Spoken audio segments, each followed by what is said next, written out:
तर मित्रांनो, आता मी आहे कोकणामध्ये, महाडमध्ये, आणि मी तुम्हाला एक अनबिलिव्हेबल असं दृश्य दाखवणार आहे. आता जसं आपल्याला माहिती आहे, छत्रपती शिवाजी महाराजांचं वर्चस्व हे सगळीकडे होतं, पण जे दृश्य मी आता तुम्हाला दाखवते त्याच्यामध्ये महाराजांच्या चेहऱ्याचं पूर्णपणे आकृती ही पाहायला मिळते.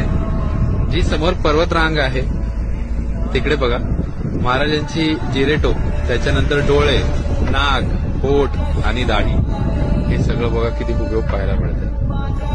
तुमच्यापैकी किती जणांनी तिकडे येऊन हा अनुभव घेतलाय हे नक्की मला कॉमेंट सेक्शन मध्ये सांगा. पण खरंच अंगावर काटे आणणारं दृश्य हे आज मी अनुभव करतोय इथे.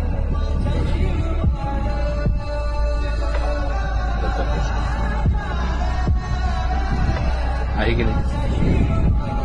म्हणजे महाराजांचं वर्चस्व हे निसर्गामध्येही आहे, हे आपण आज समोरून साक्षात बघत आहोत.